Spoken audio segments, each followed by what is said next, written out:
हमारा आज का टॉपिक है 2.7 मैस स्पेक्ट्रोमेट्री। मैस स्पेक्ट्रोमेट्री एक एनालिटिकल मेथड है जिसको यूज़ करके हम बहुत सी प्रॉपर्टीज़ को आइडेंटिफाई कर सकते हैं किसी भी एलिमेंट की। जैसे आइसोटॉप्स कितने होते हैं किसी एलिमेंट के, कितनी कंसंट्रेशंस के साथ कोई एलिमेंट एग्जिस्ट कर रहा है, नंबर ऑफ आइसोटॉप्स क्या है, उनकी नेचुरल अबंडेंस क्या है, उनकी केमिकल प्रॉपर्टीज़ को हम आइडेंटिफाई कर सकते हैं इस मेल स्पेक्ट्रोमेट्री की ब्रांच से, जिसका नाम है मैस स्पेक्ट्रोमेट्री। मैस स्पेक्ट्रोमेट्री जो है मॉलिक्यूलर कॉम्पोजिशन और स्ट्रक्चर ऑफ सैंपल को कैलकुलेट करने में हेल्प करती है कि स्ट्रक्चर क्या है सैंपल का प्लस उसकी मॉलिक्यूलर कॉम्पोजिशन क्या है। फॉर एग्जांपल हमारे पास एक जियोलॉजिकल सैंपल है, लाइमस्टोन हमने लिया और उस लाइमस्टोन की हम एनालिसिस करना चाहते हैं। एक रॉक है, उसके अंदर कौन कौन से एलिमेंट है, तो उसको हम मैस स्पेक्ट्रोमेट्री के थ्रू आइडेंटिफाई कर सकते हैं। मैस स्पेक्ट्रोमेट्री की जो टेक्निक है वो एक बेसिक प्रिंसिपल के ऊपर वर्क करती है, जो है मैस टू चार्ज रेशो। अगर मैस टू चार्ज रेशो जो है वो डिसाइड करता है कि उसमें दो एलिमेंट्स जो हैं वो किस तरह डिस्टिंग्विश करेगा।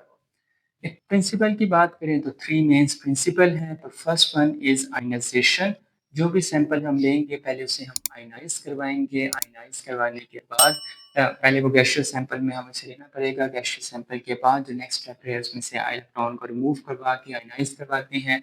फिर जो आयनाइज सैंपल है उसकी हम करेंगे मैस एनालिसिस, और मैस एनालिसिस के बाद उसकी डिटेक्शन की जाती है बाय डिटेक्टर, और डिटेक्टर के बाद एक स्पेक्ट्रम, एक ग्राफ जनरेट होकर आएगा हमारे पास। वो ग्राफ हमें डिफरेंट पीक्स प्रोवाइड करेगा। ये पीक्स हमें इंफॉर्मेशन देंगी कि कितने उसके अंदर आइसोटॉप्स हैं, किस नेचुरल अबंडेंस के साथ आइसोटॉप्स एग्जिस्ट कर रहे हैं। तो जो मैस स्पेक्ट्रोमेट्री का टॉपिक है वो हमें आइसोटॉप्स आइसोटॉप्स की नेचुरल अबंडेंस के लिए हमें एक स्पेक्ट्रोग्राम जनरेट करके देगा बाय फॉलोइंग थ्री प्रिंसिपल्स। वो पहले आयनाइजेशन करेगा, फिर मैस एनालिसिस करेगा और लास्ट में डिटेक्शन होगी।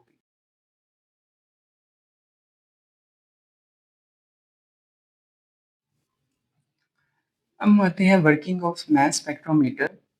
और मैस स्पेक्ट्रोमीटर में जो सबसे पहला टॉपिक आता है वो आता है आयनाइजेशन का। हम एक सैंपल लेते हैं, लेट्स से उस सैंपल को हमने सैंपल होल्डर के अंदर रखा है। वो एक कॉइल का सैंपल था जिस कॉइल की हम एनालिसिस करना चाह रहे हैं।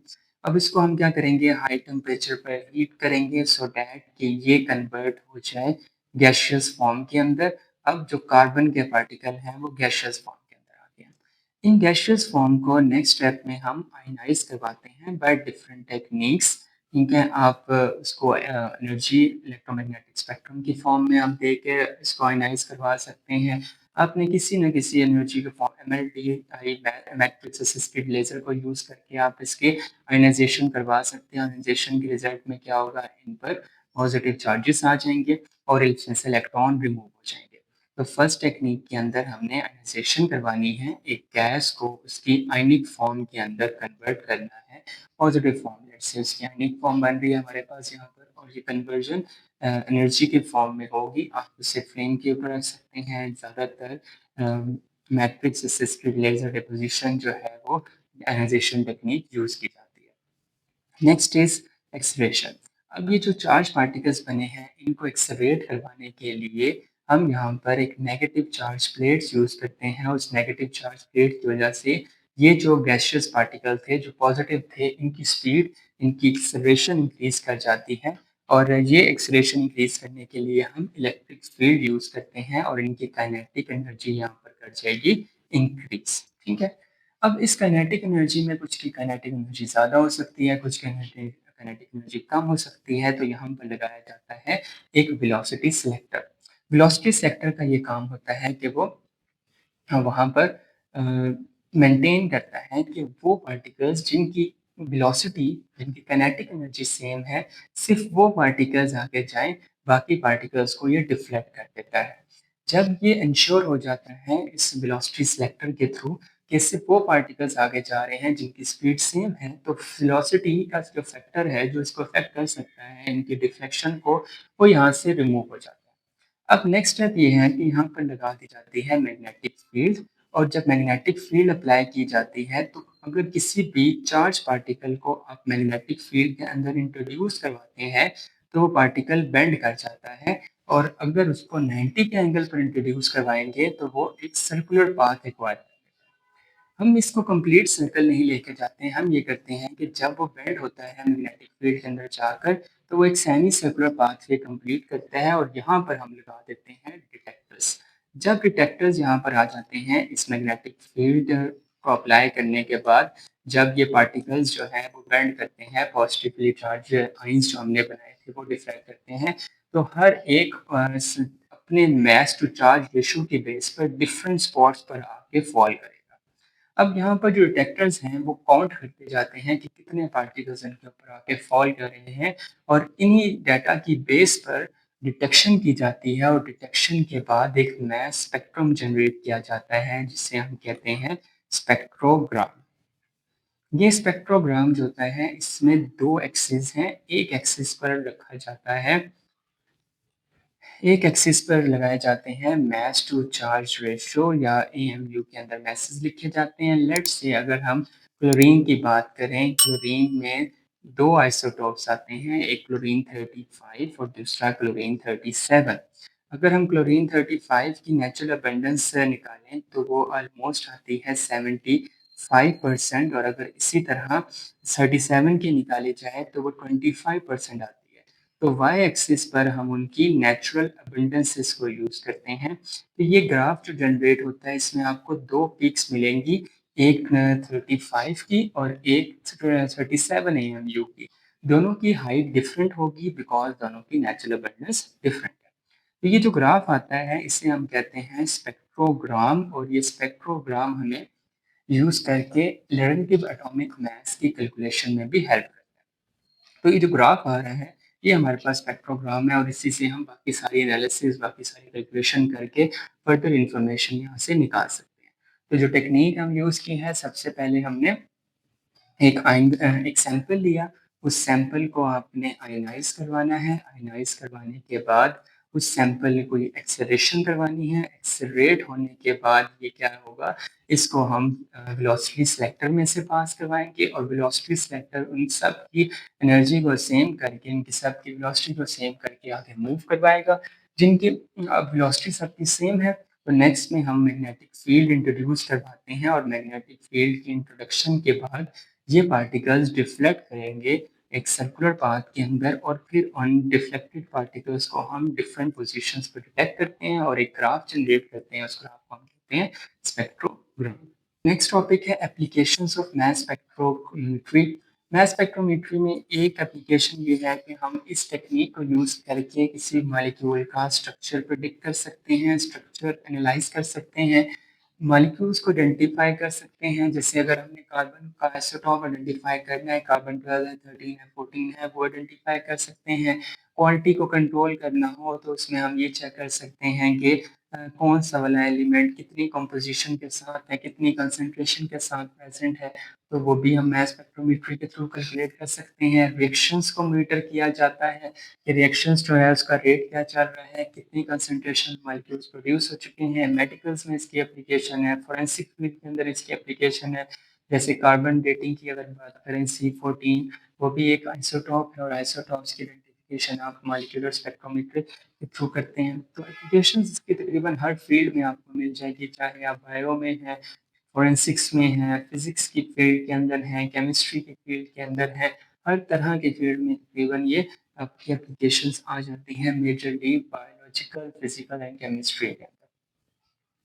अब इस मास स्पेक्ट्रोमेट्री के थ्रू नेक्स्ट एप्लीकेशन जो हमारी निकल सकती है वो ये है कि हम इसको यूज़ करके हम एवरेज एटॉमिक मास कैलकुलेट कर सकते हैं। अब एवरेज एटॉमिक मास क्या है?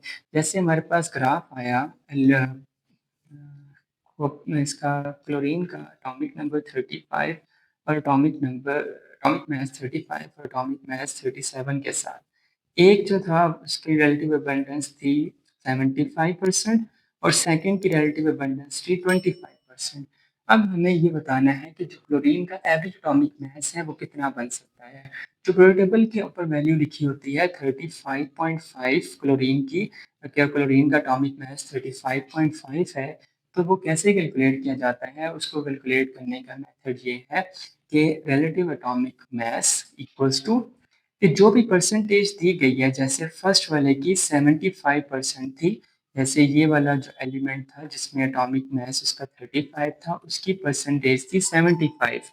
तो एटॉमिक मास 35 को उसकी परसेंटेज के साथ मल्टीप्लाई करना है, उसमें ऐड करना है सेकंड एलिमेंट की परसेंटेज मल्टीप्लाई बाय उसका मास और डिवाइड कर देंगे इसको टोटल 100 के साथ। तो 75 को 35 के साथ मल्टीप्लाई करना है, फिर इसी तरह 25 को 37 के साथ मल्टीप्लाई करना है।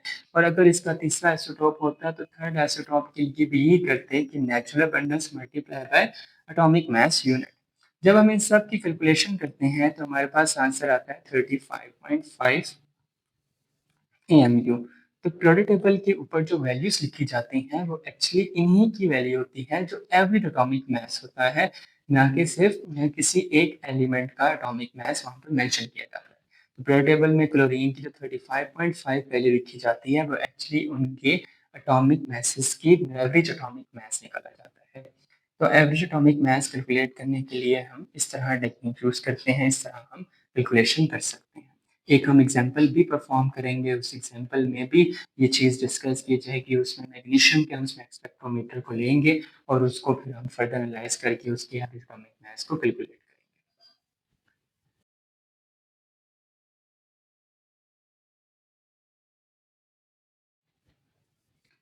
मास स्पेक्ट्रोमीटर के बाद उसके नेक्स्ट टॉपिक में आते हैं कंसेप्ट असेसमेंट एक्सरसाइज 2.7, जिसमें हमें एक न्यूमेरिकल प्रॉब्लम दिया गया है। कैलकुलेट हमने करना है एवरेज एटॉमिक मास को और उसके लिए हमें एक मास स्पेक्ट्रोग्राम दिया गया है, relative abundance versus mass to charge ratio of magnesium. अब इसमें 3 पीक्स आ रही हैं, तो इसका मतलब मैग्नीशियम के हमारे पास टोटल कितने आइसोटॉप्स हैं? 3 आइसोटॉप्स हैं। तो आपसे ये क्वेश्चन भी पूछा जा सकता है कि डिफरेंट ग्राफ्स दिए जाएँ और पूछा जाए कि इसमें बताएं कि कितने आइसोटॉप्स हैं और हर आइसोटॉप की क्या-क्या नेचुरल अबंडेंसेस है। जैसे अगर पहला वाला एलिमेंट हम देखें मैग्नीशियम, जिसका एटॉमिक मास 24 है, इसकी नेचुरल अबंडेंस हमें ग्राफ में गिवन है 79%। और अगर वो 25 है तो उसकी परसेंटेज है 10, और अगर वो 26% है तो उसकी परसेंटेज आ रही है 11%। 24, 25, 26 तीनों मैग्नीशियम्स की जो परसेंटेजेस आपको ग्राफ में ही मिल जाती है। अब हम इनका कैलकुलेट करना चाह रहे हैं average atomic mass. Average atomic mass unit calculate करने के लिए जिस तरह हमने क्लोरीन का मास कैलकुलेट किया, सेम उसी तरह इसको भी कैलकुलेट करेंगे। मैग्नीशियम 24, उसको मल्टीप्लाई करेंगे उसके परसेंटेज अबंडेंस के साथ, इसमें ऐड करेंगे 25 और उसकी परसेंटेज अबंडेंस, फिर उसमें ऐड करेंगे 26 वाले को multiply by percentage abundance of 26 magnesium, तो डिवाइडेड बाय 100। और जब इसका आंसर निकालेंगे तो आंसर आता है 24.32 AMU। तो इस मेथड के थ्रू हम एवरेज एटॉमिक मास कैलकुलेट कर सकते हैं मैग्नीशियम का। प्रैक्टिस एग्जाम्पल के लिए आप इंटरनेट से बाकी एग्जाम्पल्स भी सॉल्व कर सकते हैं, जैसे नियॉन, जिसमें 2 आइसोटॉप्स होंगे, नियॉन 20 एंड 21, उसके लिए भी आप एवरेज एटॉमिक मास प्रैक्टिस के लिए सॉल्व कर सकते हैं।